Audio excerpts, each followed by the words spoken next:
자, 그런데 지금 현재 미국이 중국하고 좀 전쟁을 하고 있습니다.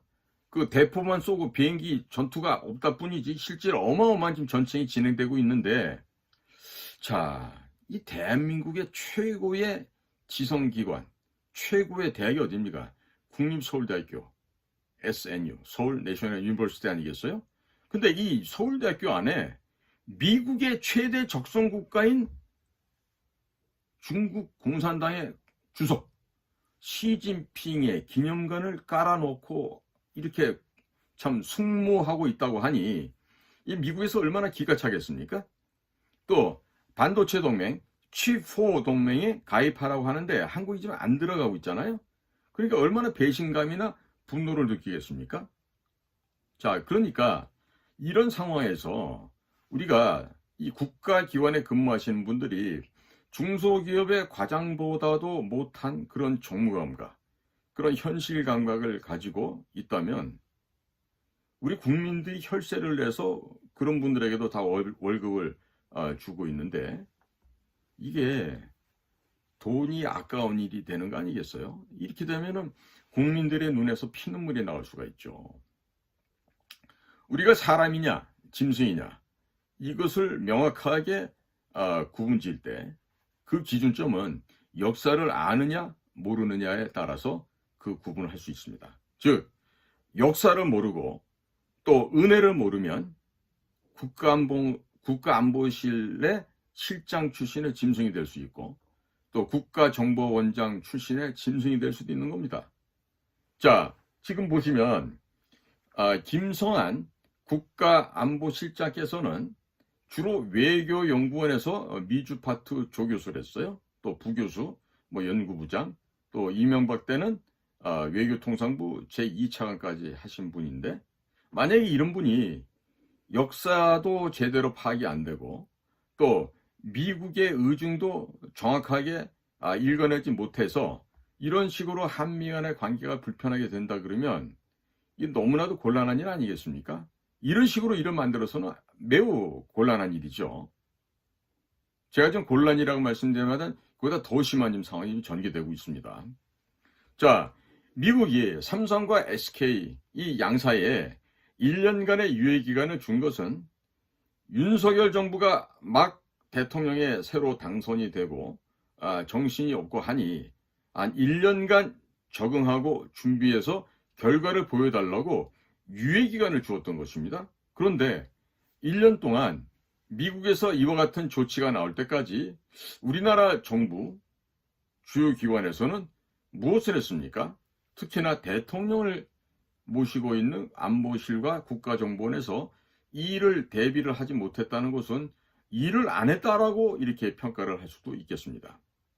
자, 이명박 정권 때인 2009년도 11월 3일 날이 되겠죠.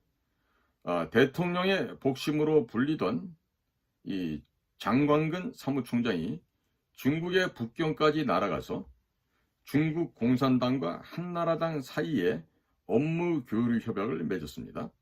자, 문구를 살펴보면 파기할 때에도 쌍방이 상의하도록 되어 있는데요. 이 사실상의 노예문서 아닐까요? 네? 이런 관계를 우리 국가안보실이나 국가정보원에서 명확하게 바르게 알고 계신지 모르겠어요. 또 이명박 정권 때인 2010년에 대통령 직속으로 있는 국가안보 총괄 점검회의 위원과 대통령 직속 국방선진화 추진위원회 위원도 또한 역임하셨는데 이 한나라당이 중국 공산당과 업무 교류 협약을 맺었다는 사실을 모를 수는 없는 일 아니겠습니까? 김성한 외교 안보실장님, 중국 공산당하고는 어떻게 친하게 지내셨나요? 혹여 중국 공산당에게 약점이 잡힌 것은 없었는지 제가 묻고자 합니다. 자, 그런데 왜 서울대학교에 한미동맹의 상징인 이승만 대통령 동상은 없고 중국 시진핑 기념관이 들어선 것을 보고 이 시진핑 기념관을 치울 생각을 안 했던 것입니까? 정녕 그렇단 말입니까? 중국의 비밀 경찰서가 언론에 이미 대서특필돼서 다 폭로됐습니다. 그 다음 조치가 뭐가 있었죠? 전국에 지금 산지에 있는 공자학원 23개소가 있는데 그 공자학원을 왜 그냥 두고 있죠? 그냥 둘 게 아니라 없애야 되는 거 아닙니까? 자, 그 밑에 있다고 하는 김태효 국가안보실 제1차장 어떤 사람입니까? 이명박 대통령 당시 천안함 폭침 사건이 터지고 연평도 포격 사건이 일어나자 중국에 돈가방, 즉 북경으로 돈가방 들고 가서 북한의 대남 공작 요원들을 접선을 하고 평화를 구걸했던 사람인데, 그러한 과정에서 중국 측이나 북측에 약점이 잡히진 않았을까요? 그런 광경에서 약점을 잡아채는 게 바로 중국과 북의 아주 전통적인 그 특징인데, 자, 당시 김태효 씨는 대통령 서명도 안 된 문서를 들고 다니다가 오히려 북한 측에서 우리 측 요원들에게 김태효의 신원조회를 해달라고 할 정도로 문제를 크게 야기시켰던 바로 그 사람이 김태효, 현재 국가안보실 1차장입니다. 자, 김태효 외교안보실 1차장님께 질문을 하겠습니다. 혹시 북측 사람들 만났을 때 친구를 접대할 때 북이나 중국 모두 아가씨들이 있는 고급 술집으로 안내를 하고 거기서 스타트를 하게 됩니다. 자, 저도 북경에 있을 때 보면 이 8층, 10층, 15층, 20층 막 이런 건물 전체가 다 룸사롱이고 그 안에 출입하는 아가씨가 몇천 명씩 되는 그런 대형 룸사롱들도 있어요. 그러면 북경이든 아니면 북한 지역이든 갔었을 때 이런 술집에 안 갔었나 모르겠어요. 자, 우리가 자주 만나는 사이에서는 그냥 커피 마시고 이야기를 하지만요, 이 처음 접선하고자 하면은 이 북한 애들처럼 이 돈을 밝히고 또 사전에 돈을 주지 않으면 만나주지 않는 이런 북한 아이들에게 이 평화를 구걸하려고 하면은 돈을 써야만 됩니다. 자, 예를 들어서 김대중이 박지원을 통해서 4억 5천만 불이 공식적으로 넘어갔고요. 실질적으로 당시 국가정보원의 그 파우치실, 우리 외교 행랑을 작성하는 실인데요. 그 파우치실에서도 어마어마한 양의 대량의 미국 달러화가 외교 행랑을 통해서 중국 쪽을 통해서 평양으로 넘어간 걸로 알고 있습니다. 자, 제가 이 술집 얘기를 잠깐 왜 하냐면요, 중국에서는요, 이 큰 호화로운 큰 방 안에 아가씨가 수십 명, 수백 명이 들어오고 여기 양주를 시키고 하다 보면요, 대부분 공업용 에탄올을 섞은 가짜 양주가 들어오고요. 그런 거 한두 잔만 먹고 정신을 잃어버릴 수가 있습니다. 혀가 마비되고 뇌가 마비가 됩니다. 그러면 이 초년병들, 경험이 없는 사람들은요, 이렇게 이 가짜 양주에 당하지 않습니까? 아침에 일어나 보면 침대에 자기 모습은 나체로 홀딱 몸을 다, 옷을 다 벗은 채로 누워 있고, 신기하게도 귀중품은 그대로 있고, 머리는 아픈데 기억은 없고, 그런 일이 왕왕 있었습니다. 혹시 이런 경험은 없었는지 모르겠어요. 자, 북한 친구들을 처음 접선해서 마사지하는 마사지 샵에도 한 번도 가지 않고 북경에서 커피만 마시면서 북한 친구들하고 얘기했을까요? 룸사롱이나 마사지 집에 가서 중국 정보부가 도청하고 있는 도청장치와 카메라 앞에서 그 모습을 찍힌 건 없었을까요? 저는 중국에서 활동을 해봤기 때문에 그와 같은 그 도청 장비, 감청 장비, 또 촬영 장비가 설치된 그런 것들을 많이 보아왔는데, 과연 그런 그 역경과 어려움을 잘 극복했을지 모르겠습니다. 그래서 추후에라도 집이나 사무실로 무슨 사진이나 USB나 CD 이와 같은 것들이 배달된 적이 없는지 모르겠습니다. 이게 뭐냐면 평양의 주특기이기도 하고요. 북경의 주특기이기도 합니다. 자, 그러면 돈다발을 들고 가서 북한 아이들을 주고 이렇게 접촉을 해보려고 했는데 그 돈가방은 제대로 북한으로 건너갔습니까? 북한 애들이 제대로 받아갔는지 모르겠군요. 아니면 주지 못하고 다시 국고로 반납을 했었습니까? 제가 지금 이런 말씀을 드리는 건요.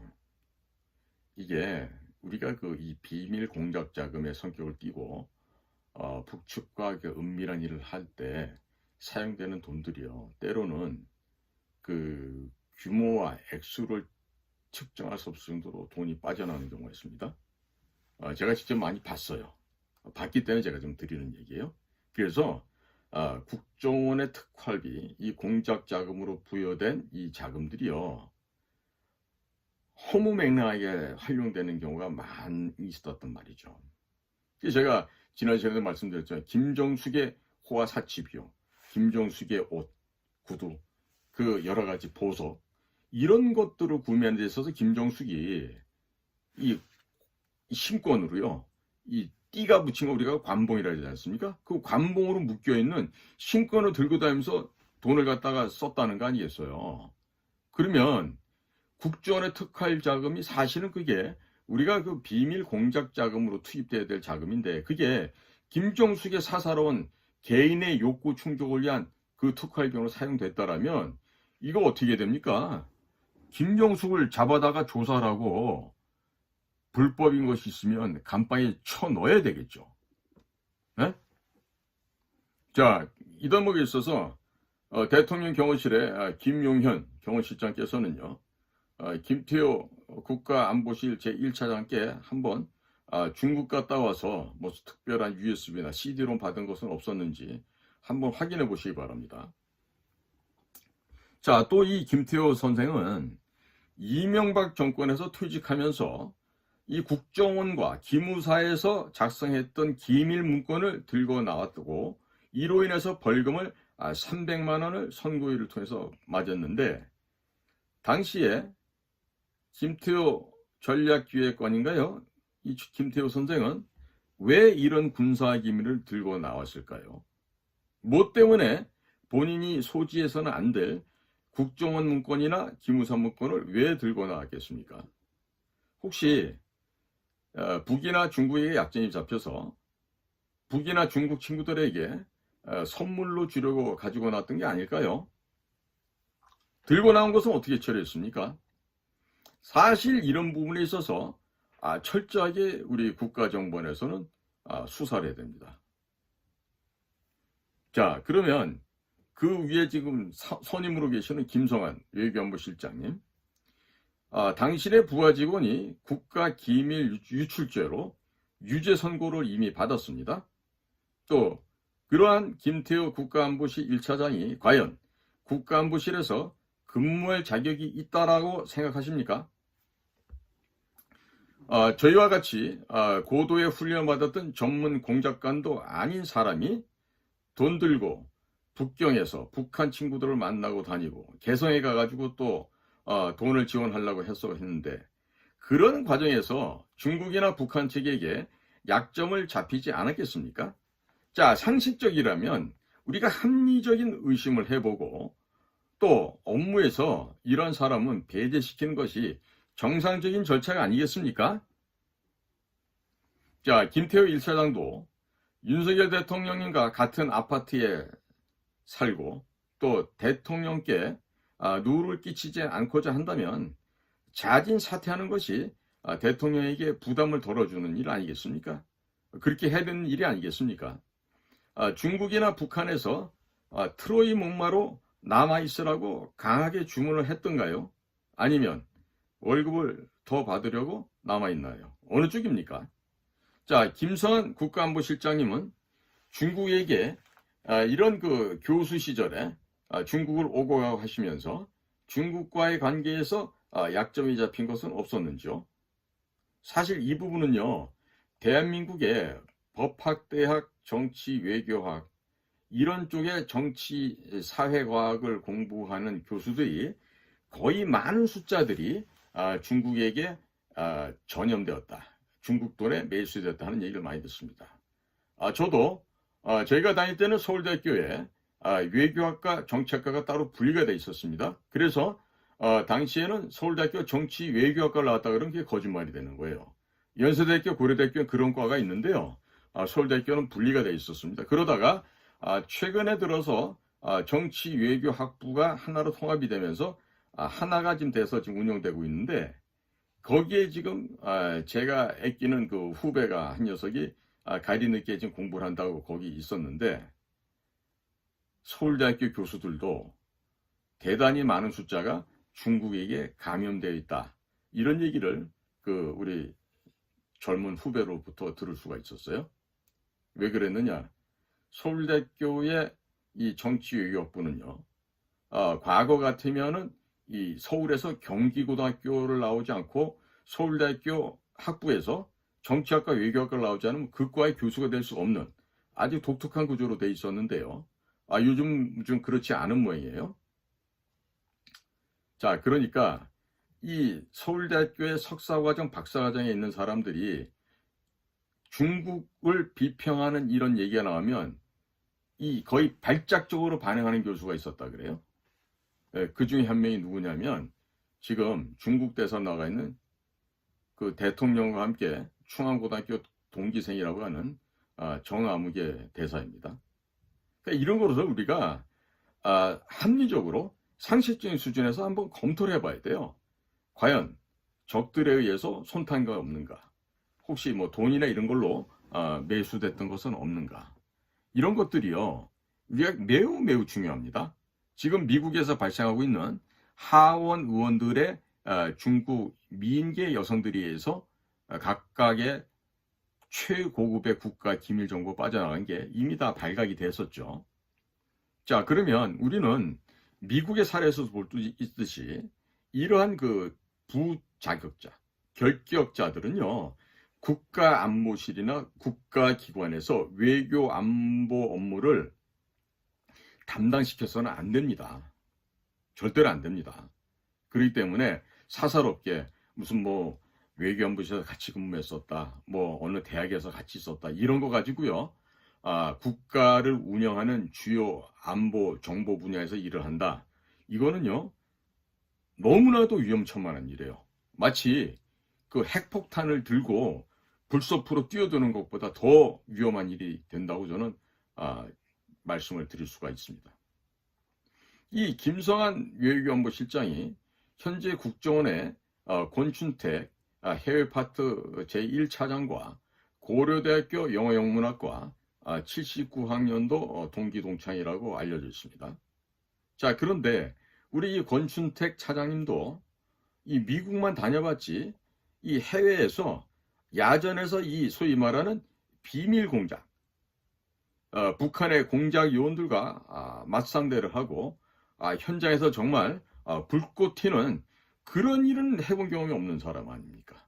그러니까 비단이 깔린 꽃길만 걸어왔던 사람인데 이런 분들이 과연 미중 간에 벌어지는 첨예한 이런 전쟁 속에서 이 반도체 문제를 해결할 수가 있을까요? 자, 공과 사는 반드시 구분이 되어야 됩니다. 자, 미국에서 볼 때, 자, 미국의 입장입니다.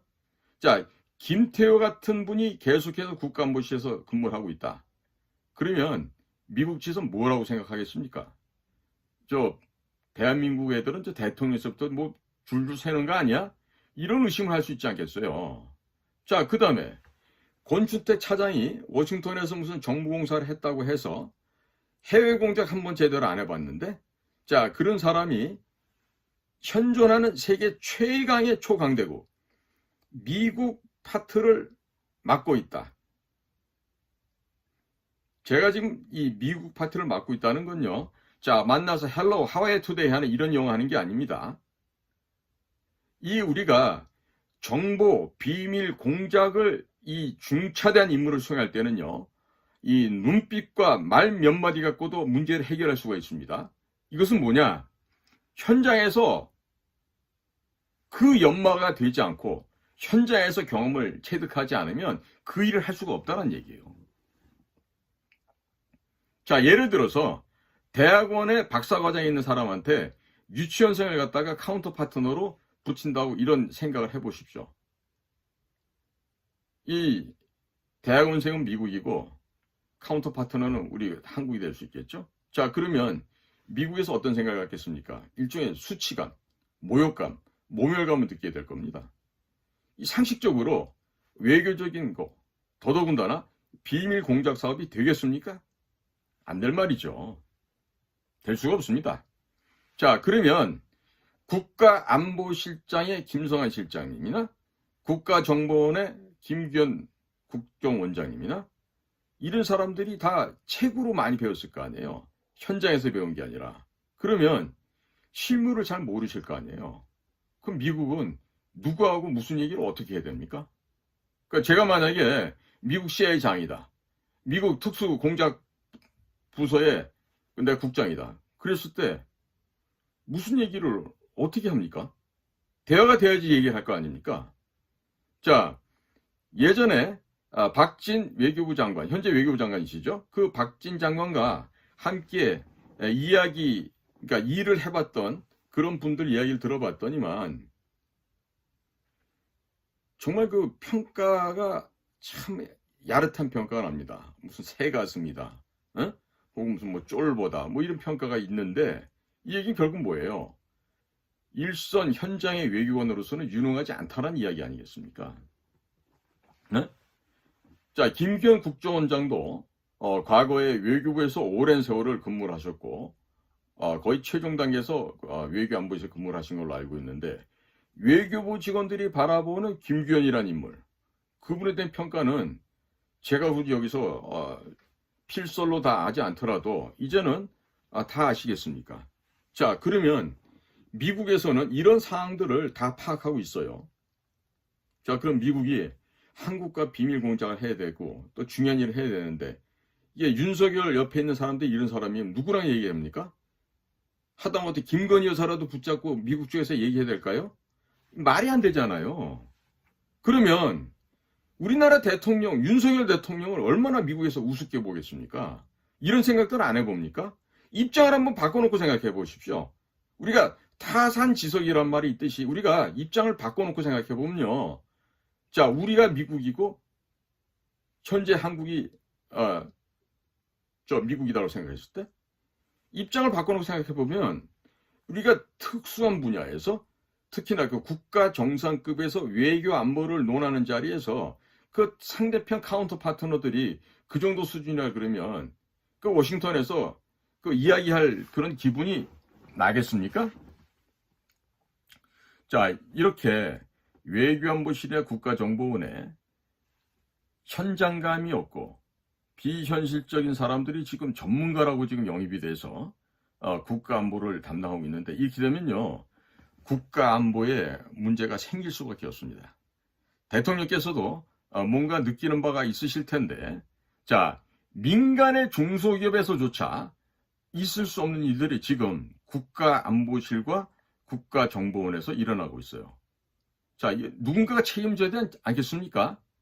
자, 대통령께서는요, 대통령 스스로의 얼굴에다 생각하고 한번 돌아보시기 바랍니다. 그리고 우리 김성한 안보실장님이나 김규현 국정원장님께서는요, 제가 이렇게 좀 알려드린 대로 한번 해보십시오. 네? 자, 우리가요, 이 현장에 가서 현장을 배우고 익히고 그 현장의 대응력을 갖다가 높이다 보면요. 보고서는 저절로 나옵니다. 저절로 나옵니다. 네? 그러니까 이 지금 우리 한미 간에 지금 벌어진 이 반도체 문제, 이 지금 전쟁입니다. 이 총 쏘고 뭐 대포 쏘의 전쟁입니까? 지금 대한민국의 삼성이나 SK가 이 반도체로 인해서 말라 죽을 수가 있어요.